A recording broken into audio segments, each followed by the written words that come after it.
Hello guys, welcome back to our YouTube channel. इस video में हम लोग बात करेंगे HRW के बारे में। HRW बोल लीजिए, HRU बोल लीजिए या HRV। तो जिसका फुल फॉर्म होता है heat recovery unit. HRU heat recovery wheel, HRW heat recovery ventilation. वैसे इसका जो इस यूनिट का जो जनरली नाम होता है, इसको बोलाते हैं, इसको हीट रिकवरी यूनिट के नाम से इसको बोलते हैं हम लोग। लोग इसको HRW भी कहते हैं, हीट रिकवरी व्हील। बट ये हीट रिकवरी व्हील सही नहीं है, क्योंकि आप इसमें ये जो आप व्हील देख रहे हैं, सिर्फ इसी का नाम हीट रिकवरी व्हील है। तो इस पूरी कंबाइंड यूनिट को हम हीट रिकवरी यूनिट या हीट रिकवरी वेंटिलेशन बोलते हैं। तो जो ये एक यूनिट है, ये HVAC में बहुत ही इंपॉर्टेंट यूनिट है, और ये बहुत ही एनर्जी एफिशिएंट यूनिट है। इसको यूज करने से हमारी कॉस्ट सेविंग होती है और बहुत सारे इसके फायदे हैं। तो हम लोग इस यूनिट्स के एप्लीकेशन, इसको कहाँ यूज करते हैं, इसकी क्या वर्किंग और प्रिंसिपल है, इसको कैसे इंस्टॉल किया जाता है और ये कैसे काम करता है, इसके लगाने के क्या फायदे हैं, उन सारे चीजों के बारे में हम लोग इस वीडियो में बात करेंगे।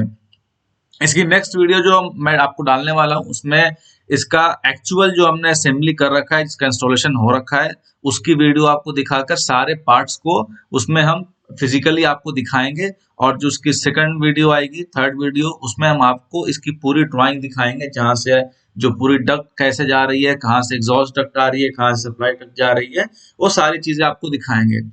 तो इस वीडियो में हम जनरली इसके जो वर्किंग प्रिंसिपल, इसकी एप्लीकेशन और इसके फायदों को हम समझेंगे।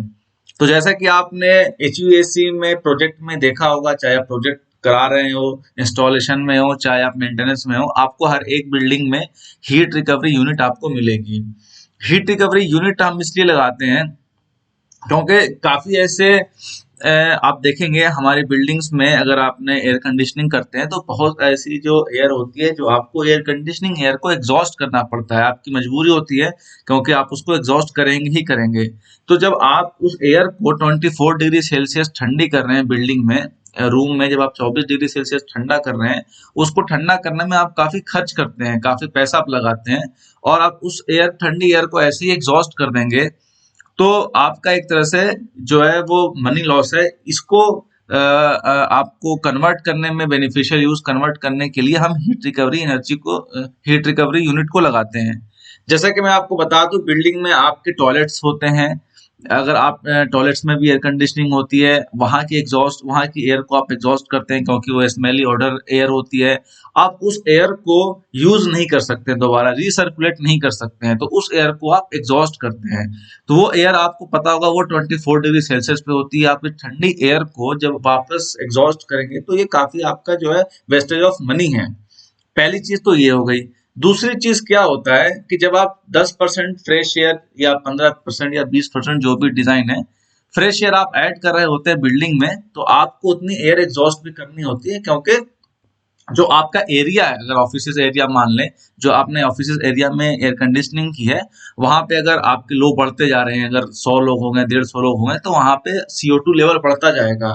तो CO2 लेवल बढ़ता है, तो हमें वहां की एयर को एग्जॉस्ट करनी पड़ती है एटमॉस्फेयर में, और बाहर से फ्रेश एयर ऐड करना होता है। तो दो चीजें हैं, पहले तो आप जो ठंडी एयर को एग्जॉस्ट करोगे, तो वो आपके कोई फायदे की नहीं है, आपका एनर्जी लॉस हो रहा है। दूसरा, आप जब एटमॉस्फेयर से फ्रेश एयर HU में ऐड करते हो, तो वो एटमॉस्फेयर से आप पीक में समर की बात करूं, तो आपका 42-45 डिग्री होता है। तो आप 45 डिग्री सेल्सियस की फ्रेश एयर को ऐड करते हो, फिर उसको आपको ठंडा करना होता है 24 डिग्री सेल्सियस।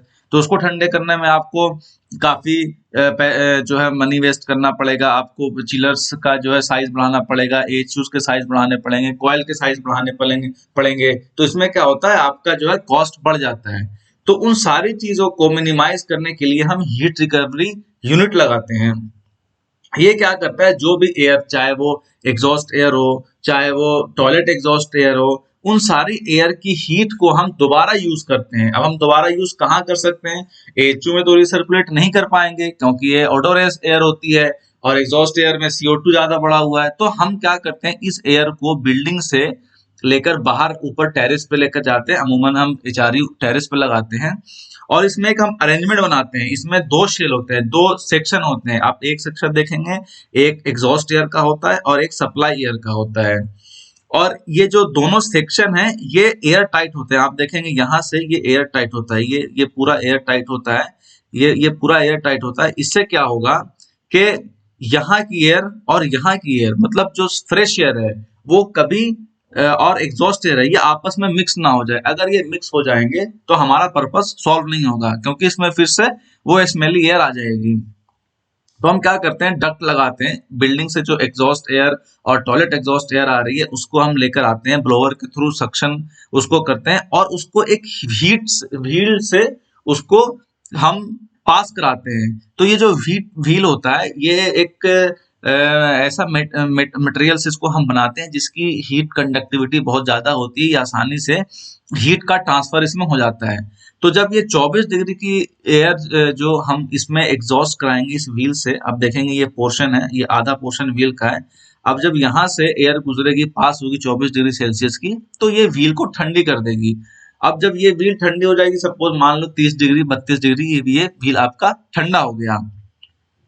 अगर ये व्हील आपका 30 डिग्री ठंडा हो जाता है और आपकी एयर क्या है 35 डिग्री खुद गर्म होकर ये एटमॉस्फेयर में चली जाएगी। अब जब ये व्हील आपका ठंडा होता है, अब आपको क्या करना है, फ्रेश एयर को लाना है, जिसको हम सप्लाई एयर बोल रहे हैं। ये फ्रेश एयर कहाँ जाएगा, ये एएचयूज में जाते हैं। हीट रिकवरी व्हील से फ्रेश एयर सीधे डायरेक्ट एएचयूज में जाते हैं, क्योंकि हमें एएचयूज को 10% फ्रेश एयर देना होता है। वो आप देखेंगे एम्बियंट से वो 46 डिग्री सेल्सियस पे आ रहे हैं। तो ये एयर सीधे सक्शन होंगी ब्लोअर के थ्रू, और ये व्हील आपका देखेंगे, ये जो 50% व्हील था आपका ये ठंडा हो चुका है, ये 30 डिग्री सेल्सियस पे है। यहाँ पे एक मोटर लगा होता है, एक मोटर होता है, मैं अभी आपको वीडियो में दिखाऊंगा इसका पूरा सेक्शन आगे के पोर्शन में। तो अब ये क्या, ये मोटर होता है, इसको घुमाएगा, जब ये घुमाता है तो ये ठंडा पोर्शन आपका यहाँ आ जाता है। अब ये जब ठंडा पोर्शन इस सेक्शन में आ जाएगा और 46 डिग्री की सेल्सियस की हवा इससे जब कांटेक्ट में आएगी, इसके थ्रू होकर गुजरेगी, ये इसमें फिल्स होते हैं, छोटे छोटे होल्स होते हैं, जैसे आप फिन्स देखा होगा कूलिंग कॉइल में, उस टाइप के होते हैं। जब ये इससे कांटेक्ट होके इससे क्रॉस करेगी तो ये जो 46 डिग्री सेल्सियस की हवा थी वो टेम्परेचर लूज करेगी अपना, यहाँ पे सपोज कर लो 35 डिग्री 36 डिग्री ये हो जाएगा। तो आपका 10 डिग्री सेल्सियस जो है फ्रेश एयर वो ठंडी हो जाती है, और फिर ये फ्रेश एयर ब्लोअर के थ्रू कहाँ चली जाएगी, एएचयू में चली जाएगी। तो क्या होगा, अब एएचयू का जो लोड है वो कम हो जाएगा। जो एएचयू 46 डिग्री सेल्सियस की हवा को ठंडा करता, 24 डिग्री सेल्सियस लाता, अब वही एएचयू 35 डिग्री सेल्सियस की एयर को ठंडा करेगा। तो अब क्या, एएचयू का आप साइज भी जो है वो कम कर सकते हैं, कॉइल का साइज भी कम हो जाएगा, आपका लोड भी एएचयू पे ज्यादा नहीं आएगा, लोड भी चिलर्स पे कम नहीं आएगा। तो ये आपकी पूरी एनर्जी सेविंग होगी। अब जो इसका जो बेसिकली आपको फायदा दिखा होगा इस हीट रिकवरी यूनिट का, इसका यही फायदा है कि ये एनर्जी सेविंग है। इससे क्या होता है, आपका एचयूज पे लोड कम आता है, आप एचयूज का जो कम टीआर का एचयू सेलेक्ट कर सकते हैं। और जो फ्रेश एयर जो होती है, ट्रीटेड फ्रेश एयर जाती है। आप देखेंगे इसमें फिल्टर भी लगा होता है। हम इसको एक तरह से टीएफए को ये हटा सकता है, एब्सोल्यूट कर सकता है। टीएफए अगर आपने टीएफए लगा रखा है तो टीएफए आप हटा दीजिए, आप एचआरयू से ही आपका काम चल जाएगा। ये एयर को ट्रीट भी करता है, यहाँ पे फिल्टर लगे रहते हैं सक्शन में, फिल्टर एयर फिल्ट्रेशन होकर और ट्रीट होकर आपको फ्रेश एयर जाएगी। तो ये जो एचआरयू है आपका एक तरह से टीएफए का भी काम करेगा, तो टीएफए की भी कॉस्ट आपको नहीं आएगी आपके प्रोजेक्ट पे। तो ये बहुत ही इंपॉर्टेंट यूनिट है, बहुत ही इंपॉर्टेंट इक्विपमेंट है एचवीएसी में। ये हर बिल्डिंग में सारे कंसल्टेंट इसको लगवाते हैं, इससे काफी एनर्जी एफिशिएंट होता है। जितनी भी building green lead certification, green building certification होती है, चाहे वो गोल्ड प्लेटिनम सिल्वर हो, उस बिल्डिंग में आपको एचआरयू लगा हुआ मिलेगा, नहीं तो वो फिर आपको ग्रीन बिल्डिंग सर्टिफिकेशन नहीं देंगे। तो ये तो इसका फंक्शन हो गया।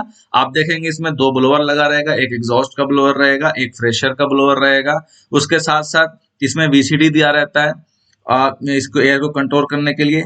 इसमें एक इंस्टॉलेशन की मैं आपको बात बताता हूँ। आप देखेंगे कि ये एटमॉस्फेयर में अगर इस तरह से ये इंस्टॉल है तो ये फ्रेश एयर यहाँ पे शॉर्ट सर्किट हो जाएगा, सॉरी एग्जॉस्ट एयर, तो वापिस से एग्जॉस्ट एयर जो है फ्रेश एयर के थ्रू एचयू में चली जाएगी। और क्या होगा, फिर से वहां पे एरिया में आपका स्मेली एयर चली जाएगी। तो एरिया आपका फिर से स्मेल करने लगेगा। इसको अवॉइड करने के लिए यहाँ पे हम क्या करते हैं, कॉलपीस लगाते हैं, डक्ट जिसको बोलते हैं। इस तरह से आप डक्ट बना देंगे ऐसे, ताकि जो एयर आपकी रहेगी वो ऊपर निकलेगी, और एटमॉस्फेयर में एयर आते ही वो फिर उसकी स्मेल वगैरह सब चली जाती है, तो ये एयर ऊपर जाएगी। और ये जो एक ऐसे कॉलपीस लगा दीजिए इसमें आप फ्रेश एयर के सेक्शन में, इस तरह से इसको कॉलपीस बोलते हैं। तो अब क्या होगी, फ्रेश एयर आपकी बिल्कुल फ्रेश एयर जो है एटमॉस्फेयर से आएगी, ये दोनों एयर आपस में मिक्स नहीं होगी। तो ये बेसिक प्रिंसिपल था, वर्किंग प्रिंसिपल था एचआरयू के। अब मैं इसका आपको जो है फायदा मैंने बता ही रखा है कि इसमें आपकी जो फ्रेश एयर है वो ट्रीट हो जाएगी, फिल्टर भी होगी, आपके इसमें एनर्जी भी जो है सेविंग होगी। और इसमें एक चीज आपका जो होता है जिसको हम इनिशियल कॉस्ट बोलते हैं, क्योंकि जब आप इस यूनिट को इंस्टॉल करेंगे ये यूनिट ऑल भी कॉस्टली होती है, तो इंस्टॉलेशन कॉस्ट आपका आएगा, बाकी मेंटेनेंस ऑपरेशन कॉस्ट आपका बिल्कुल लो आएगा। अब मैं आपको व्हील को दिखाऊं जिसको हम एचआरडब्ल्यू बोलते हैं। अमूमन लोग जो एचआरडब्ल्यू पूरी यूनिट को बोलते हैं, बट हम एचआरडब्ल्यू यूनिट को नहीं बोलेंगे अब से। अगर आपने ये वीडियो देख ली है तो अब से आपको इसको हीट रिकवरी यूनिट बोलना है। ये एचआरयू होता है। ये जो व्हील जो आप देख रहे हैं, ये जो व्हील है ये एचआरडब्ल्यू कहलाता है। ये व्हील का सेक्शन ये है, ये 3D में मैं आपको दिखा रहा हूँ। आप देखेंगे यहाँ पे छोटे छोटे जो है फिल्स, जब मधुमक्खी का आपने जाला देखा होगा, छाता देखा होगा, छोटे छोटे होल्स होते हैं, वैसे ये भी फिल्स की तरह इसमें छोटे छोटे होल्स होते हैं। और ये जो आप व्हील देख रहे हैं ये ऐसे मेटल का बना होता है, इसकी थर्मल कंडक्टिविटी बहुत ज्यादा होती है। तो अब क्या होता है, आप देखेंगे इसमें एक मोटर लगा होता है। मोटर मोटर ही बहुत छोटी मोटर होती है, 1.5 किलोवाट की, 2 किलोवाट की। 2 किलोवाट तो बहुत ज्यादा हो गया, 1.5 किलोवाट से ज्यादा की मोटर नहीं लगती है। और ये आप देखेंगे इसमें ये बेल्ट के थ्रू ये कपल होता है, इसमें पुली होती है, और ये पूरा जो व्हील है बेल्ट के थ्रू ये घूमता रहता है। तो जैसे ही आउटसाइड, सॉरी यहाँ मैं यहाँ से बता दूं, रिटर्न एयर जिसको हम एग्जॉस्ट एयर या टॉयलेट की एग्जॉस्ट एयर आती है, यहाँ से आएगी, ये इसको इस पोर्शन को ठंडा करेगी, ये व्हील चलेगा, व्हील ऊपर जाएगा, ये ठंडा पोर्शन ऊपर आएगा। फिर ये क्या होगा, यहाँ से आउटसाइड की एयर आएगी, गर्म हवा इस ठंडे जो पार्ट से कांटेक्ट में आएगी और ठंडी होकर सीधे एचयू में चली जाएगी। तो मेनली ये एचआरडब्ल्यू का फंक्शन होता है, ये एचआरयू का एक पार्ट है। तो नेक्स्ट वीडियो में हम लोग आपको पूरा एक प्रैक्टिकल फिजिकल एचआरडब्ल्यू दिखाएंगे, उसमें क्या क्या यूनिट्स लगे हुए हैं, क्या क्या पार्ट्स लगे हुए हैं, उसमें बहुत सारी चीजें होंगी, और आपको बहुत ही बहुत ही आसान लैंग्वेज में आपको ब्रीफ करेंगे। तो गाइस वीडियो पसंद आई तो आप वीडियोस को लाइक कर दें, दोस्तों के साथ शेयर करें, और चैनल जरूर सब्सक्राइब कर लें। Thank you guys.